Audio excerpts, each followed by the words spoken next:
어제도 말씀드렸듯이 우리는 예수님의 단 한 번의 희생으로 영원히 거룩하게 되고 완전하게 되었다는 것을 항상 잊지 말아야 합니다.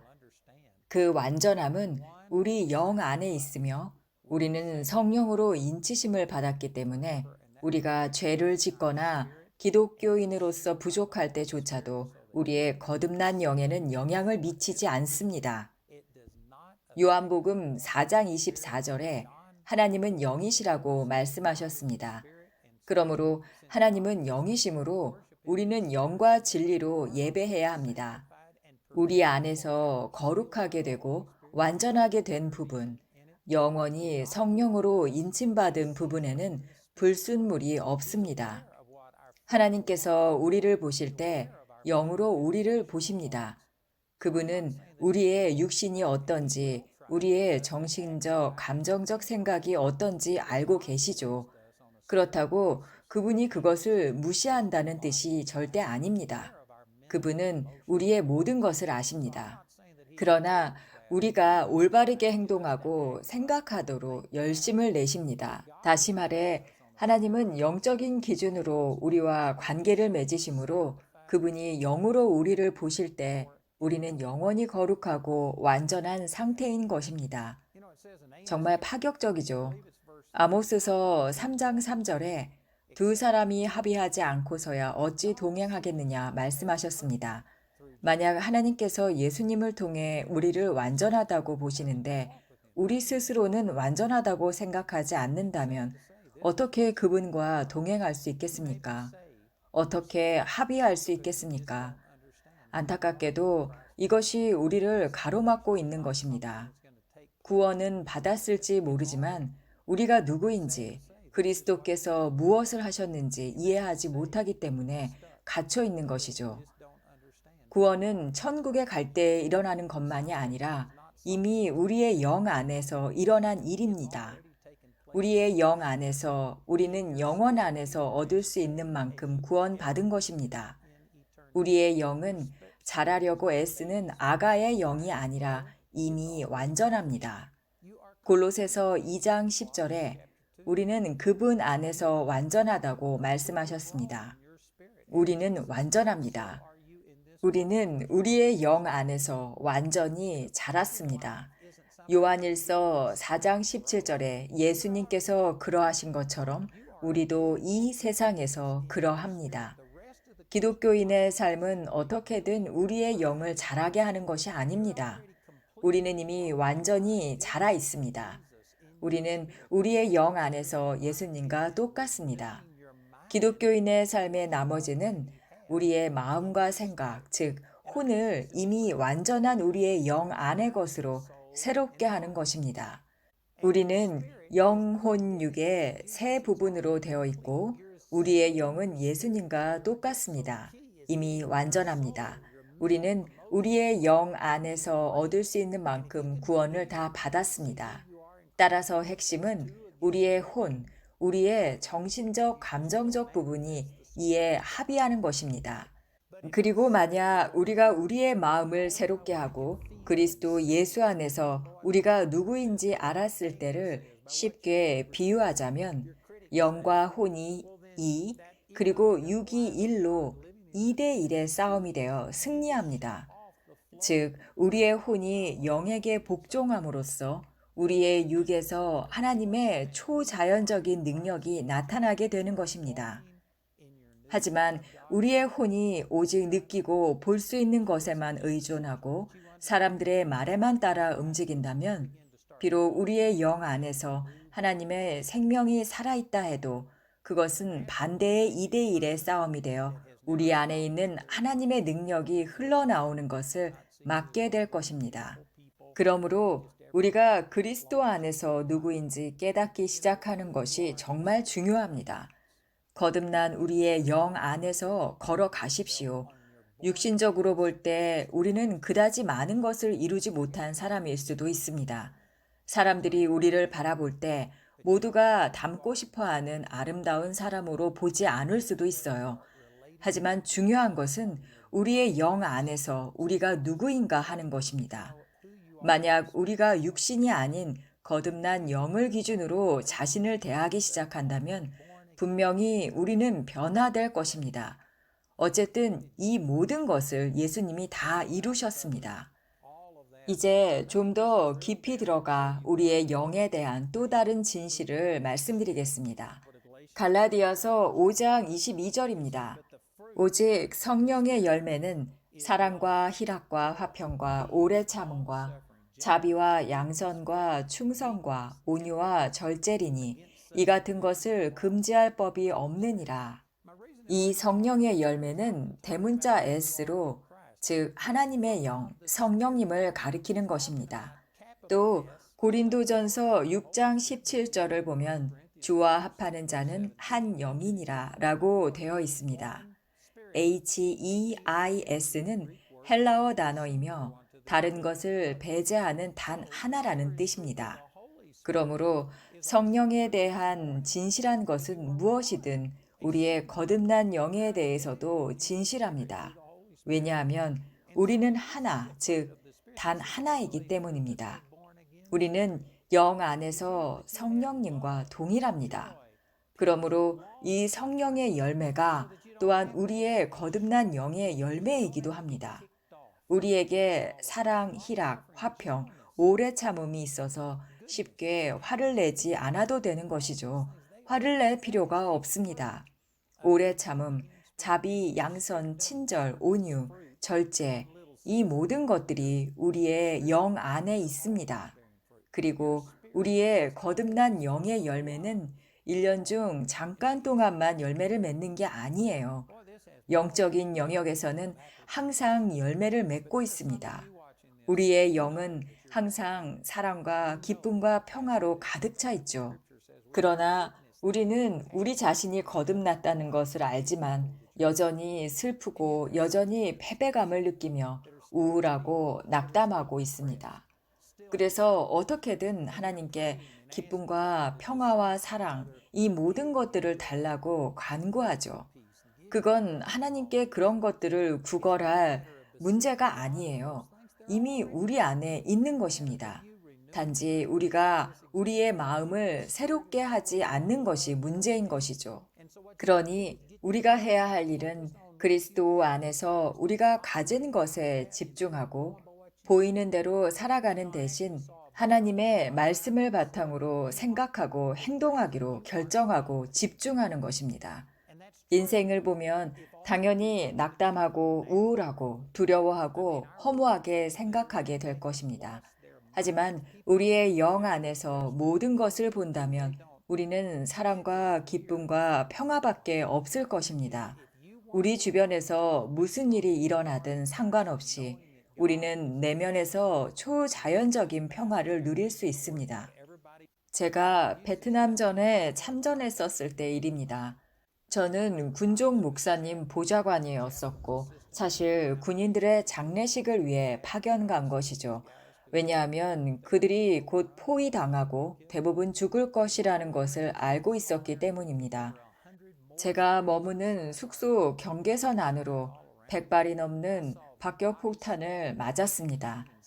많은 사람들이 제 주변에서 죽어갔습니다. 헬리콥터가 실어가기를 기다리며 15명에서 16명씩 쌓여 있는 시체들을 봤습니다. 매우 두렵고 절망적인 상황이었고 주변의 사람들이 많이 죽어갔지만 저는 두려움에서 금세 평온을 되찾을 수 있었습니다. 일어나는 일이 좋아서가 아니라 오늘 하루가 끝나기 전에 내가 하나님과 함께 할 수도 있겠구나 라는 생각을 했던 거죠. 저도 곧 죽을 거라고 생각했으니까요. 폭탄이 발사되는 성광들을 보면서 초자연적인 평화, 성경에서 말하는 지각을 초월한 평화를 누리는 경험을 해봤습니다. 그것은 제 능력이 절대 아니었습니다. 사역을 하면서 많은 분들의 문제를 만납니다. 이혼의 한가운데 재정적인 위기, 육체적인 위기, 몸이 아프고 힘든 상황에 처해 있는 분들이 있다는 것을 압니다. 고난 속에서 우리는 낙담하고 우울하고 분노하고 두려워하고 억울해합니다. 하지만 우리가 거듭났다면, 진정으로 거듭났다면, 우리의 마음을 새롭게 하여 우리의 영 안에 계신 성령님을 봐야 합니다. 디모데후서 1장 7절에 하나님께서는 우리에게 두려워하는 영을 주신 것이 아니라 능력과 사랑과 절제하는 마음을 주셨다고 합니다. 우리의 영 안에는 두려움이 없습니다. 우리의 영 안에는 이러한 부정적인 감정이 전혀 없습니다. 두려움도, 걱정도, 근심도, 분노도, 억울함도, 우울함도 없습니다. 그러니 우리 안에서 그런 감정들이 작용하고 있다면 그것은 우리가 영 안에서 사는 대신 육신 안에 머물러 있기 때문입니다. 그러나 우리에게 물리적인 현실처럼 영적인 현실도 존재하고 있음을 기억해야 합니다. 그리고 우리는 말 그대로 영 안에서 살 수 있게 됩니다. 물리적인 존재를 부정하게 된다는 말이 아닙니다. 제 얘기를 하나 더 드리겠습니다. 한 번은 전도를 하는데 어떤 남자가 제 얼굴에 침을 뱉은 적이 있고 또 어떤 사람은 제 얼굴에 담배 덩어리를 통째로 뱉었었죠. 저는 정장을 입고 있었는데 그게 제 흰 셔츠를 타고 흘러내려 코트까지 망쳤습니다. 저는 납치당한 적도 있고 비방을 받은 적도 많습니다. 그럴 때 저도 분노를 느끼고 거절감을 느낍니다. 그러나 저는 동시에 그리스도 안에서 제가 누구인지도 기억합니다. 제 얼굴에 침을 뱉은 그 남자를 한 대 때리고 싶은 감정을 느꼈지만 제 영 안에 계신 성령님께서는 아버지, 저들을 용서하소서. 저들은 자신들이 무슨 짓을 하는지 알지 못하나이다. 라고 말씀하신 예수님의 사랑이 있다는 것을 기억나게 해 주셨습니다. 그렇기 때문에 저는 그 남자를 때리고 싶고 어떻게든 그를 공격하고 싶은 감정을 거부할 수 있었고 복음을 그에게 전달할 수 있었습니다. 그는 매우 놀라며 제 이야기를 끝까지 경청했습니다. 또 제 친구 중에 드웨이는 한 노숙자가 돈을 구걸하기에 마약이나 술을 사 먹을 것 같아 돈을 주는 대신에 팬케이크를 사주겠다고 했답니다. 그러자 그 남자는 화를 내며 제 친구에게 소리를 지르며 동시에 제 친구 다리에 오줌을 싸고 신발까지 흘러내리게 했다고 합니다. 제 친구는 그냥 가만히 서서 그걸 다 받아줬다고 해요. 그 사람이 볼일을 다 보고 나니 제 친구 드웨인이 이제 우리 팬케이크 먹으러 갈 준비 됐나요? 라고 말했다고 하더군요. 결국 제 친구는 그 노숙자를 데리고 가서 팬케이크를 사줬는데 그 사람이 막 떨면서 울기 시작했대요. 어떻게 이럴 수 있어요? 라고 하면서요. 그리고 주님께 인도받고 그 일로 거듭났다고 합니다. 우리는 이런 간증들을 많이 들어왔습니다. 중요한 건 우리 안에도 그런 힘이 있다는 거예요. 어떤 사람들은 그걸 못할 거라고 생각하죠. 그러나 그건 육신에 너무 갇혀 있기 때문입니다. 많은 사람들이 나는 자유롭게 내 감정을 표현하고 분출하는 거야 라고 생각하지만 진정으로 자유로운 사람은 감정을 다스리고 성령님 안에서 그리스도 안에서 자신의 정체성을 따라 살아가는 사람입니다. 하지만 감정을 통제하지 못하고 누가 건드리기만 하면 바로 반발하는 사람은 자유로운 게 아니라 오히려 감정에 묶여 있는 거죠. 우리도 느끼는 대로 행동하지 않을 수 있는 능력이 있다는 걸 아시나요? 만약 우리가 감정에 휘둘리는 사람이라면 속박당하고 있는 것입니다. 왜냐하면 우리는 타락한 세상에 살고 있고 우리가 사탄에게 틈을 주지 않더라도 주변에는 기꺼이 사탄에게 자신을 내어주고 우리를 비판할 사람들이 많이 있습니다. 우리를 힘들게 하는 일들이 생길 거예요. 그런데 누가 건드리기만 하면 바로 반응하는 사람은 평생 반응하면서 속박당하며 살게 될 것입니다. 하지만 우리는 우리가 어떻게 느낄지와 행동할지를 선택할 수 있습니다. 우리는 우리 감정에 따라 움직이지 않을 자유가 있습니다. 그렇다고 비난받는 걸 좋아하라는 말이 아니에요. 비난이나 거절을 좋아하는 사람이 있다면 그건 문제가 있는 거죠. 육체적인 감정이 없는 척 하는 게 아니라 부당하게 비난받거나 힘든 일을 겪을 때 영향을 받지만 즉시 어디로 가야 할지 알아야 한다는 것입니다. 육신의 감정이 우리를 지배하도록 내버려 두지 않아야 한다는 걸 알아야 해요.